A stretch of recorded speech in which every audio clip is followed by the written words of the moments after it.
bersama kita tentunya di Spesial Dialog Duduk Bareng Parlemen. Untuk siang hari ini kita langsung live dari ruang kerja Fraksi Demokrat DPRD Sumatera Utara ya.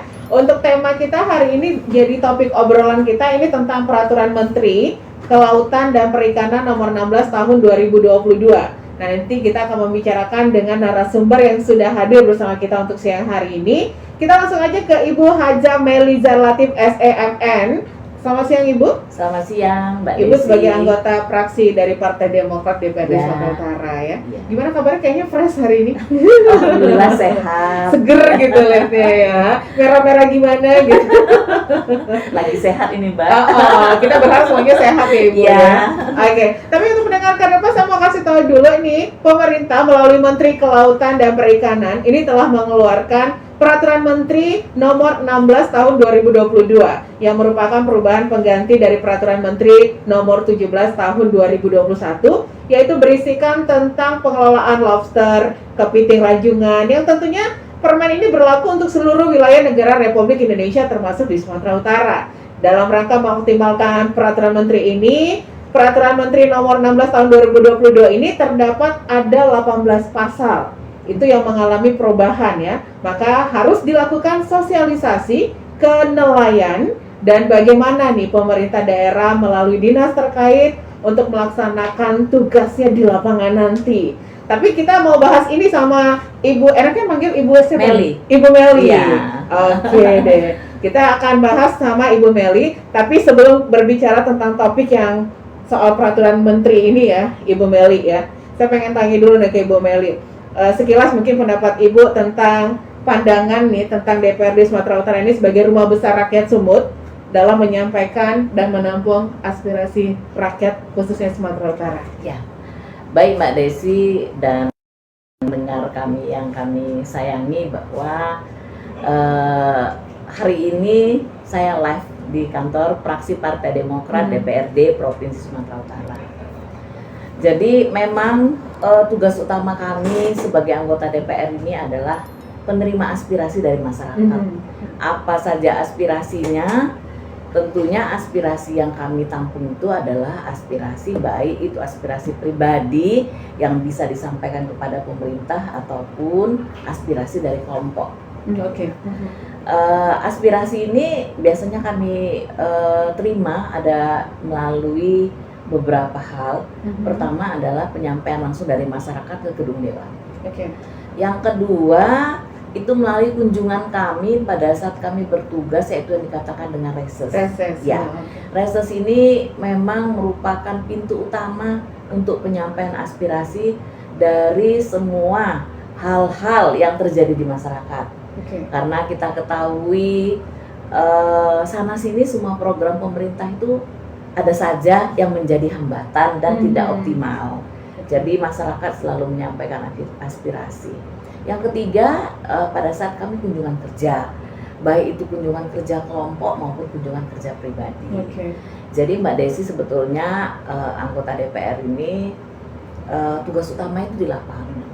Seharusnya. Ya, karena benar-benar harus merakyat gitu ya. Setiap langkah yang kita kerjakan itu, kita utamakan itu adalah kepentingan rakyat. Itu memang udah sumpah kami pada saat kami dilantik pada saat itu.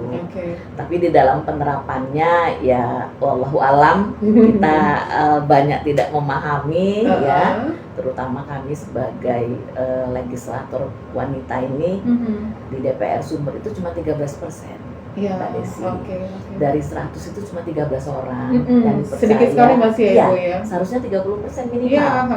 Itu sesuai dengan undang-undang. Benar. Tapi keberadaan kami, saya itu dari tahun 2009, 2014, 2019.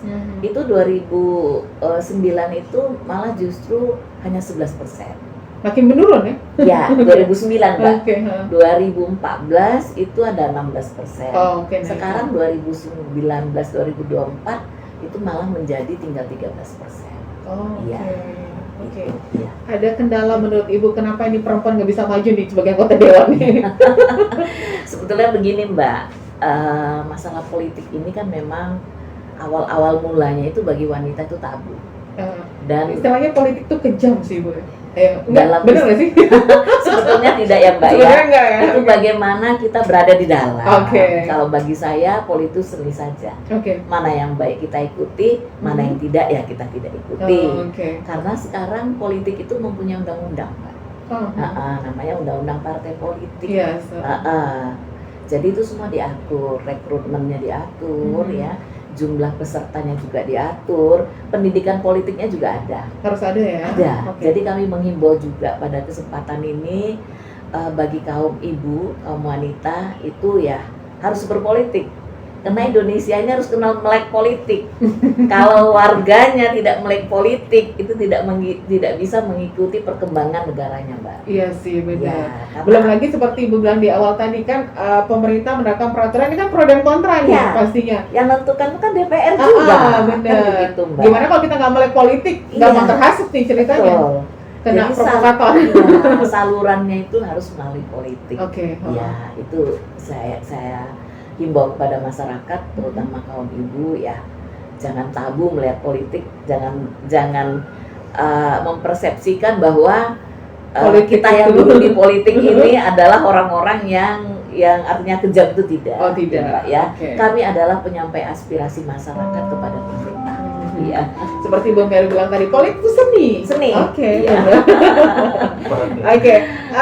Ini terkait untuk peran aktif fraksi Demokrat di DPRD Sumatera Utara gimana menurut Ibu Meli? Ya, jadi beberapa kali kesempatan fraksi Partai Demokrat itu selalu menyahuti apa yang menjadi keluhan masyarakat yang disampaikan langsung ke gedung DPR. Kami ngambil kesempatan, misalnya pada saat terjadinya kenaikan harga BBM, ya, yang hadir di tengah pendemo itu adalah fraksi Partai Demokrat, termasuk ketua fraksi, sekretaris dan anggota. Itu yang sangat saya pikir demo yang 1 minggu itu tidak habis, terus menerus, dan aspirasi yang disampaikan itu adalah memang aspirasi yang betul-betul dari hati masyarakat. Ya, karena pada saat itu kenaikan BBM yang rata-rata sekitar 3.000-an, ini sangat memicu kenaikan harga dan inflasi.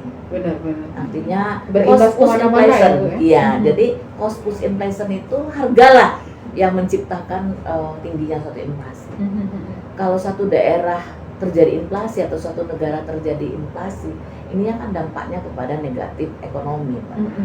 Jadi pada saat itu seminggu dari kalangan buruh dari semua lini datang ke DPRD, ya kami hadir fraksi Partai Demokrat bersama-sama untuk menyauti aspirasi, dan pada saat itu juga kami bawa pembicaraan ke partai. Ke DPD Partai Demokrat Sumatera Utara. Seterusnya aspirasi ini kami teruskan ke DPP di pusat untuk disampaikan kepada DPR RI.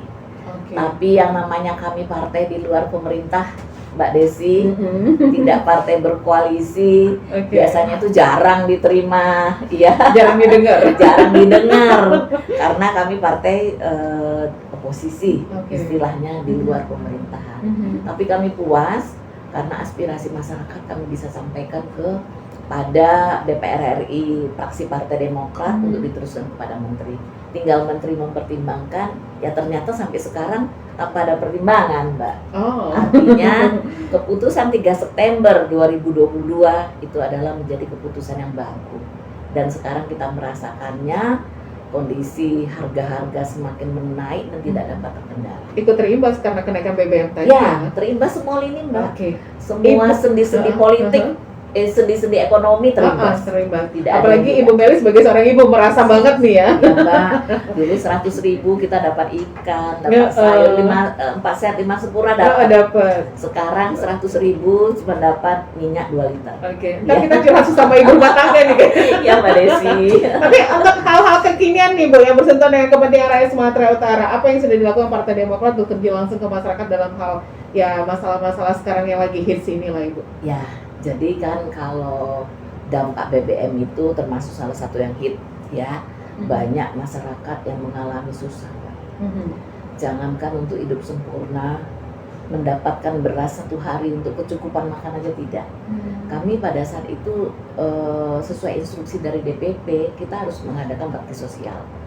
Ya, kita datang ke beberapa kecamatan yang memang dampak negatifnya itu terasa banget ya Mbak, yang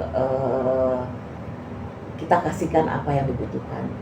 Terutama yang kita kasih itu adalah kebutuhan konsumsi, minyak sama beras itu yang kebutuhan pokok ya? Kebutuhan pokok, telur itu kami lakukan di beberapa daerah di 33 kabupaten kota secara serentak. Ya, jadi instruksi itu serentak. Medan lakukan, Deli Serdang, Samosir itu dilakukan secara serentak. Bakti sosial tadi. Bakti sosial. Untuk yang bersentuhan langsung kepada kepentingan masyarakat tentunya ya. Baik pendengar Kardopa, Anda jangan kemana-mana. Nanti kita lanjut lagi spesial dialog duduk bareng parlemen untuk siang hari ini. Jangan lupa untuk bisa saksikan live Facebook kita di Kardopa 994 FM atau juga live streaming kita di www.kardopafm.co.id. Kita kembali lagi studio nanti setelah yang berikut ini kita akan lanjut lagi. Tetap stay tune.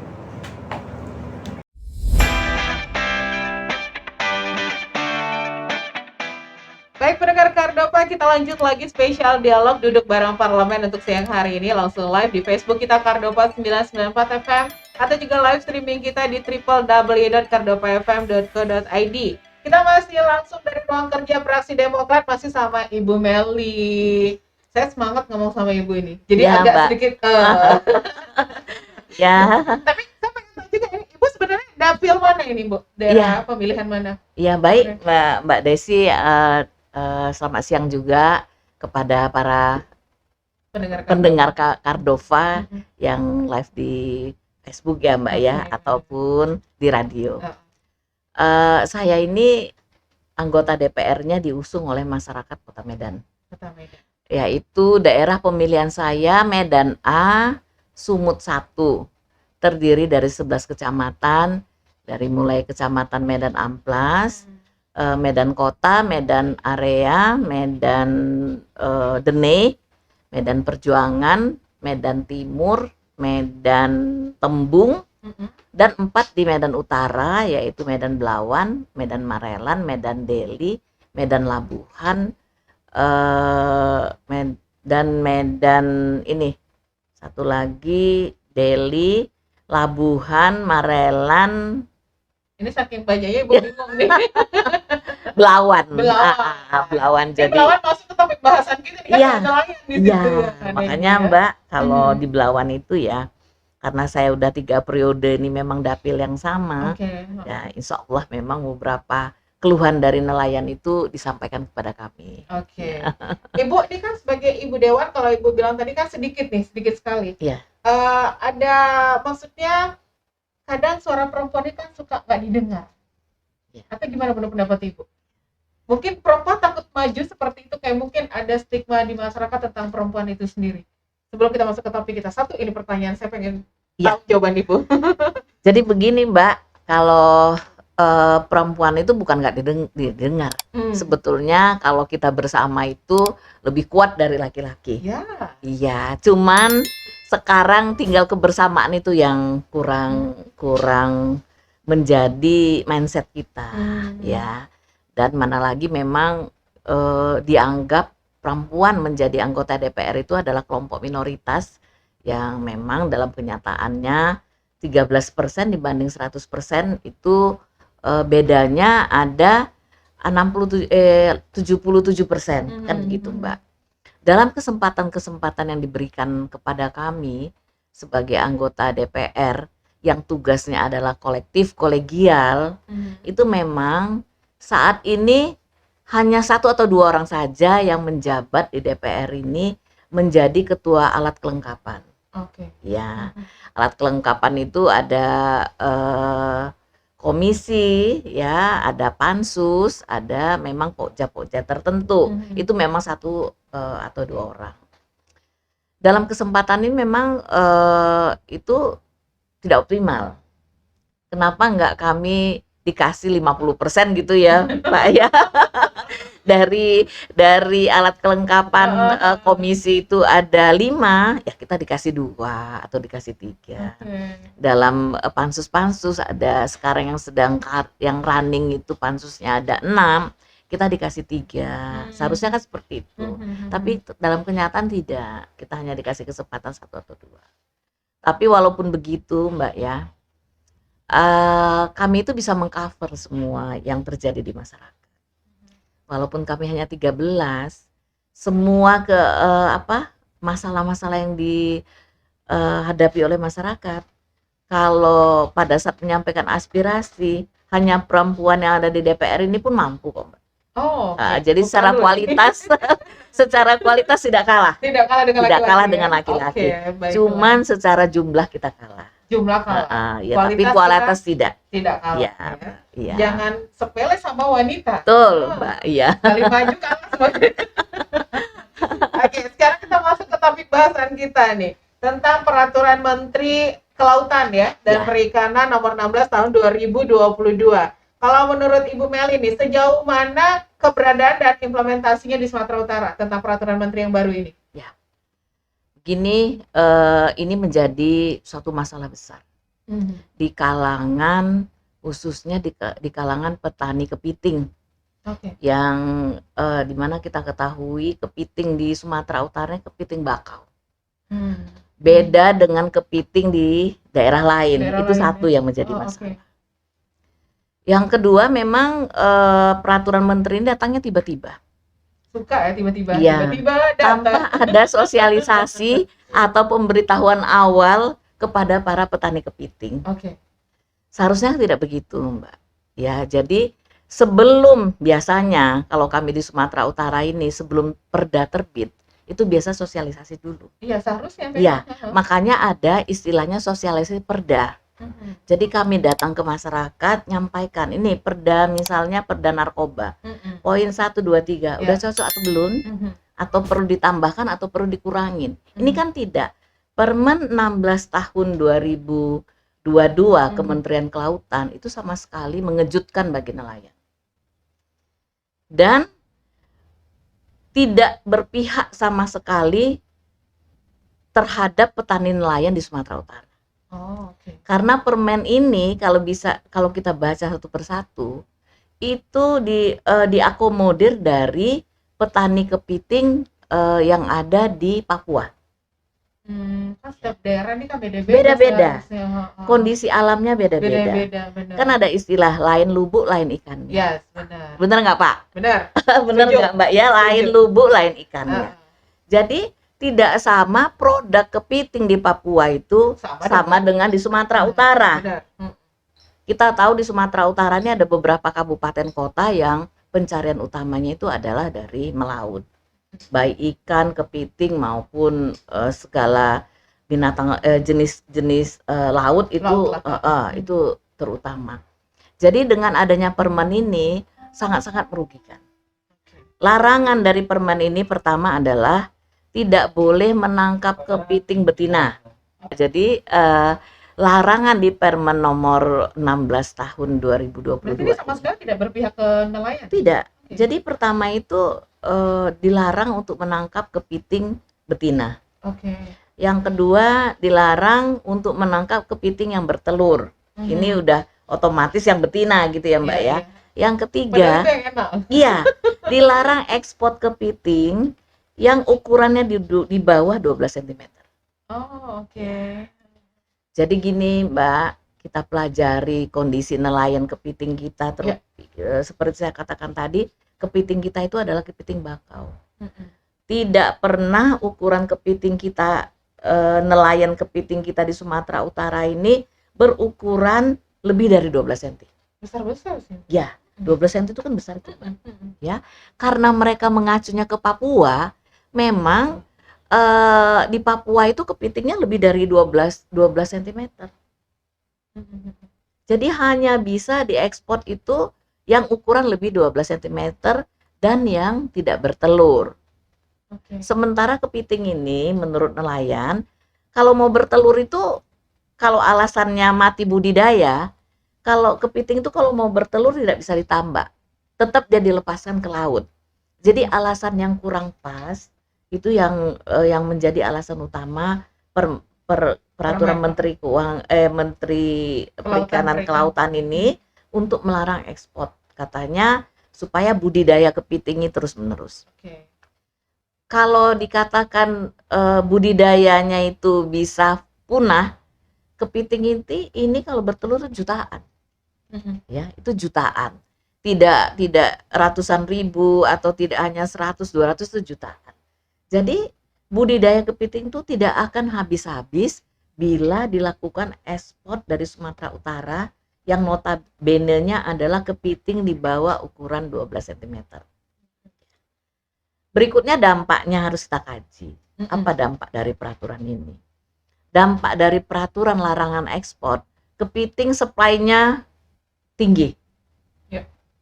Ya, harga turun. Yang tadinya 65.000 per kilo, sekarang 15.000 pun nggak ada yang mau beli. Karena supply terlalu banyak. Ya. Jadi dampaknya ini adalah ke penghasilan para nelayan. Para nelayan, sudah pasti. Nelayan tidak bisa hidup. Nelayan susah. Sementara komitmen dari pemerintah setelah Covid kita reformasi ekonomi. Mbak, di mana reformasi ekonominya sekarang? Terhadap nelayan kita. Malah tertekan dengan peraturan baru. Malah terkekang, malah lebih miskin. Mbak tahu itu jumlah nelayan kepiting di Sumatera Utara itu ada 20.000, 15 sampai 20.000 nelayan. Siapa yang mau nanggung makannya? Ya. Jadi pertanyaan siapa yang mau nanggung ini? Siapa yang mau nanggung ekonomi mereka? Ekspor dari Pelabuhan Belawan setiap malam 3,5 ton. Ya Mbak ya, 3,5 ton per hari, per malam. Per malam. Iya. Yang 3,5 ton ini dikemanakan kepitingnya kalau tidak dibuang oleh nelayan? Dengan harga 15.000 per kilo, panen aja nggak cukup untuk kos panennya. Jadi inilah yang jadi masalah. Kemarin itu nelayan juga udah ke ini ya, menyampaikan aspirasi ke Dinas Perikanan dan Kelautan Sumatera Utara. Mereka sudah melakukan penyampaian aspirasi, tapi sampai sekarang kami belum mendengar bagaimana follow up lanjutan dari penyampaian aspirasi ke menteri. Nah ini ada nggak yang langsung datang ke DPRD nih, nelayan atau petani kepiting? Ya kemarin itu sudah ada. Ada datang berdemonstrasi, cuman kami sambut setelah mereka demo, seminggunya kami undang ke fraksi Partai Demokrat. Ya, supaya kalau nanti terlalu lama ditanggapin oleh kita di sini, kami berencana dari fraksi Partai Demokrat akan membawa perwakilan dari aliansi nelayan kepiting ini ke DPR RI, fraksi Partai Demokrat ke Jakarta. Iya. Berarti mereka sudah langsung datang ke DPRD ya? Sudah Mbak, sudah. Keluhan yang paling dalam apa nih Bu, menurut Ibu? Ya itu, tidak bisa makan mereka Mbak. Karena tadi terlalu murah mereka nggak panen. Sekarang panen tidak dilakukan, jadi kepiting itu mati. Jadi kalau kepiting itu udah bertelur, itu harus diambil, dipindahkan ke laut. Kalau tidak, dalam waktu beberapa hari dia mati. Jadi kan nggak ada value of produksinya tuh nggak ada. Jadinya nggak ada. Di mana value-nya? Ya, yang tadi hasil panen kepitingnya bisa menghidupkan lebih kurang 20.000 petani kepiting, sekarang kan nggak bisa. 3,5 ton ekspor per malam dari Belawan. Kemana kepitingnya 3,5 ton per malam itu Mbak? Ini udah berapa lama? Permen ini berlakunya dari mulai Juli Pak. Dari Juli ya? Iya. Ini sampai sekarang udah Oktober akhir, katakanlah udah masuk November. Berapa ton itu yang tapi sampai sekarang ini realisasinya belum ada. Jadi begini, kita pun di masyarakat ini kan ada masyarakat yang memang punya link tersendiri. Ada memang masyarakat yang betul-betul bertani hanya sesuai dengan prosedur. Tidak paham hal-hal lain sesuai prosedur. Saya tidak membilang artinya melalui jalur merah ya Mbak ya. Cuman lagi kalau kita hitung-hitung secara rasional 3,5 ton per malam, kan nggak mungkin kemana dibuang itu, kan itu yang jadi pertanyaan Ya, besar. itu yang kita pikirin sekarang, ini dibuang Iya, kemana ini dibuang kemana? Fisiknya mana? Nah, itu. Kalau fisiknya nggak ada, jalur mana ekspornya? Kan tinggal itu pertanyaan. Kita pengen tahu ini kemana, Iya, kemana? gitu ya. Karena tidak ada pendapat atau penghasilan ke nelayan Kan ada karantina. Karantina bisa nggak nunjukkan bahwa yang diekspor bagi nelayan yang tidak paham diekspor dipelihara sama karantina atau ditumpukkan sama karantina supaya sebagai bukti bahwa inilah hasil tangkapan kami di karantina, kepitingnya tidak bisa diekspor. Ini kan nggak bisa kita buktikan. Istilahnya nggak ada barbut, nggak ada barang bukti. barang bukti. Ya kan? Tapi kan di laut itu kan tetap aja ditangkap kepitingnya. Walaupun dia ditambak, tetap aja ada kepitingnya. 3,5 juta ton kan bagi pembisnis ini kan suatu hal yang mustahil tidak dilakukan hal-hal tertentu, kan gitu. Sekarang kita tidak tahu kemana sekarang keberadaan kepitingnya, apakah melalui jalur hijau atau melalui jalur merah, kan gitu sekarang. Tinggal itu pertanyaan kita. Disinilah memang peranan kami nantinya sampai sejauh itu akan melihat ke lapangan keberadaan nelayan kepiting ini bagaimana, dan kepitingnya itu sekarang udah sampai di mana. Karena ini kan yang paling berdampak daerah pilihan Ibu juga kan, Belawan. Karena kita mayoritas nelayan kan. Iya. Jadi yang paling banyak itu nelayan kepitingnya Deli Serdang. Deli Serdang itu ada budidaya bakau. Kepiting kita ini kan rata-rata kepiting bakau. Langkat Deli Serdang. Kalau Belawan itu kan notabene-nya ikan dan udang. Ikan ya. Ada juga sih ya, tapi yang paling berdampak itu Langkat tadi. Langkat sama Deli Serdang, Serdang Bedage. Masih daerah pemilihan Ibu Batu Bara. Itu yang paling ini. Tapi sejauh ini Dinas Kelautan Perikanan Sumatera ini bagaimana peran mereka dalam menghadapi peraturan permen ini yang baru ini? Ada tanggapan dari mereka?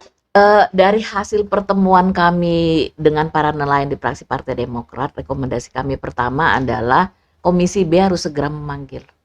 Komisi B. Karena ini mitra Komisi B Perikanan Kelautan.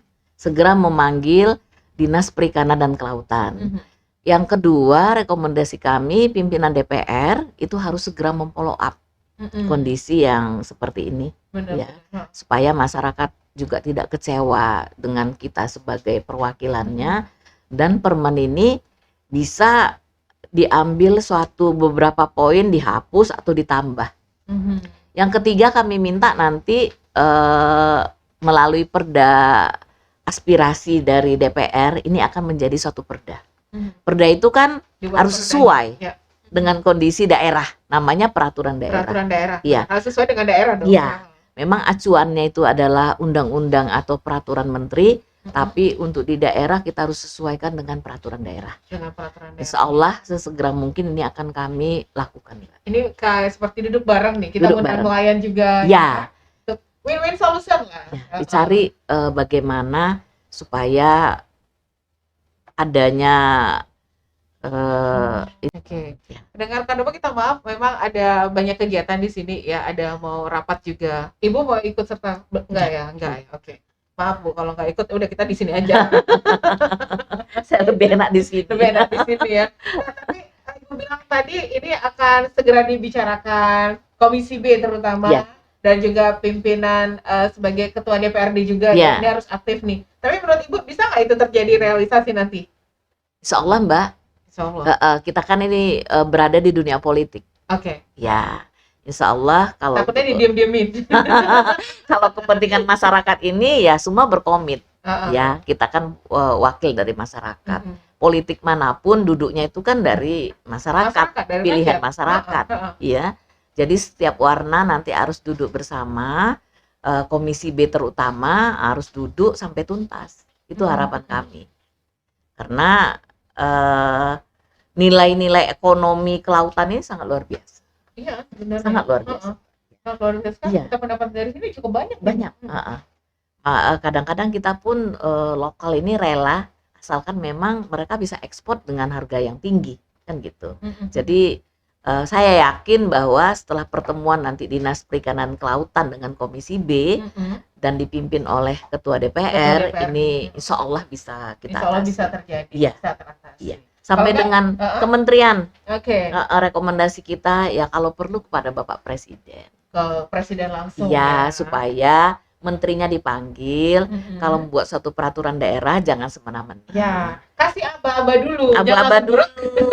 Studi dulu lah, studi banding, cocok enggak peraturan saya ini untuk Sumatera Utara. Ya kan? Jangan hanya melihat Papua terus mengambil asumsi sama dengan daerah lain. Setiap daerah beda, Bapak, gitu. Iya. Oke, baik, kita break dulu. Pendengar Kardopa jangan kemana-mana, pastikan stay tune terus di spesial dialog duduk bareng parlemen untuk siang hari ini. Jangan lupa untuk saksikan live Facebook kita di Kardopa 994 FM atau juga live streaming kita di www.kardopafm.co.id. Kita kembali lagi setelah yang berikut ini.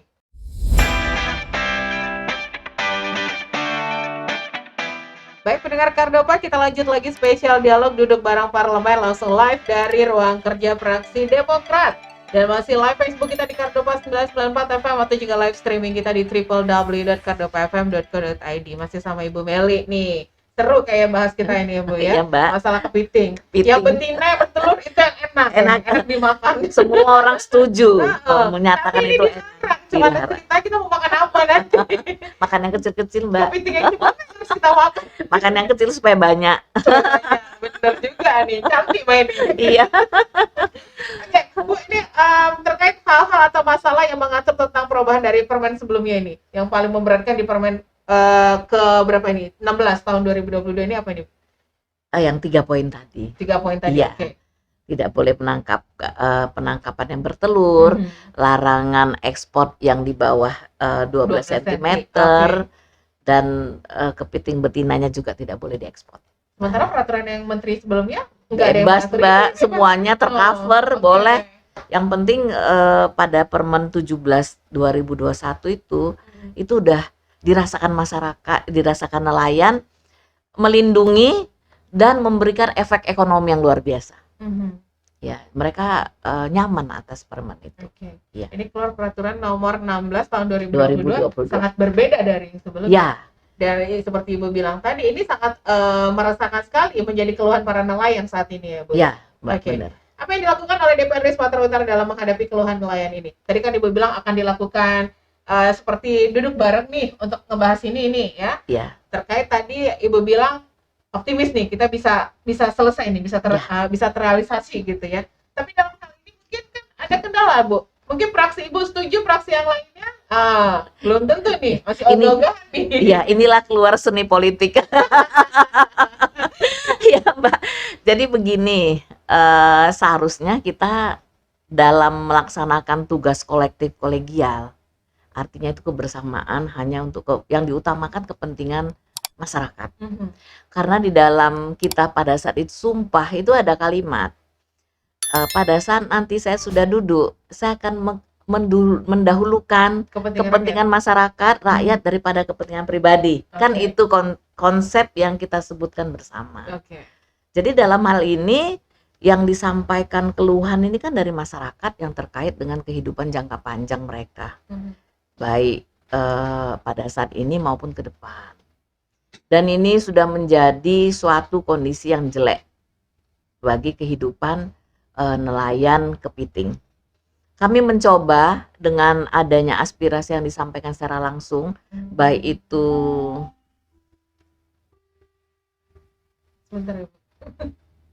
diberitahukan kepada pimpinan dan anggota Banggar untuk memasuki ruang rapat paripurna T1. Diberitahukan kepada pimpinan dan anggota Banggar untuk memasuki ruang rapat paripurna T1. Nah, rapat Banggar bersama dengan TLPD Propsu akan segera dimulai. Terima kasih ya Pak. Kita lanjut Bu. Jadi yang pertama sekali kita membuat satu perda. Ya, perda ini tentunya perda untuk melindungi masyarakat terutama kepiting nelayan. Perda ini dibahas oleh kita bersama dengan pemerintah Provinsi Sumatera Utara. Itu yang pertama. Yang kedua, ini kan perda panjang jangka, long term ini Mbak. Karena perda itu ada uji materi, ada rapat-rapat ya, Panjang jalannya. Panjang. Jadi yang paling singkat itu adalah membuat satu pengajuan yang isinya memperbaiki atau mengevaluasi dari Peraturan Menteri Nomor 16 tahun 2022 ini. Ini kan kita harus satu suara untuk menyampaikan ke Ya, masyarakat. Gitu. iya. Jadi kami berharap memang dari fraksi Partai Demokrat, karena kami yang menerima langsung, kami berharap pada saat disampaikan komisi itu kan isinya dari berbagai fraksi, Ya, dari berbagai politik, ya, berbagai perwakilan politik yang ada di DPR Sumatera Utara. Kita harap ini bisa bulat pendapatnya. Bisa satu suara. Satu suara, ya. Bisa mengajukan poin-poin evaluasi ke kementerian, ke dinas paralel ya, ke kementerian, dan diteruskan kepada presiden. Dengan memasukkan poin-poin yang sifatnya itu meresahkan kehidupan ekonomi nelayan. Ya, itu poin utamanya. Dan yang kedua, kita katakan bahwa kondisi alam Sumatera Utara dengan Papua itu beda. Makanya tadi saya bilang lain ikan lain lubuknya. Itu memang itu jadi acuan. Ya, kalau kita terjemahkan begitu, laut aja juga tergantung lubuknya. Ya, di mana ikannya beda. Laut itu kan beda-beda rasa ikan. Iya kan Mbak ya? Ikan senangin lain rasanya, bawal lain rasanya. Ya begitu juga kepiting ini. Di sana bisa sana di sini beda. Di sini lebih manis tapi ukurannya kecil. Di sana kurang manis, ukurannya besar. Ukurannya gede-gede. Ya. Jadi kami berharap nanti kesepakatan itu ada bisa tercapai ya antara pemerintah Provinsi Sumatera Utara dengan DPRD Sumatera Utara. Bisa dibawa ke pusat nanti ya, ke presiden langsung. Ke presiden. Kalau tidak ada trik yang lainnya kita lakukan. Tidak satu jalan ke Roma, Mbak. Kita plan B ya. Ya, plan B. Gagal kita punya plan B. Iya. Tunggu aja plan selanjutnya. Tapi ini dalam menjalankan tugas Ibu selama menjabat sebagai Ibu Dewan nih dari fraksi Demokrat, ada nggak kendala yang dihadapi dalam memperjuangkan kepentingan rakyat, terutama para nelayan? Ya, jadi ini udah pengalaman saya yang kedua.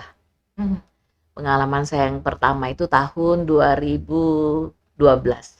Itu terjadi keluarnya Permen nomor 2 tahun 2011, larangan katrol untuk penangkapan teri putih, teri Medan istilahnya.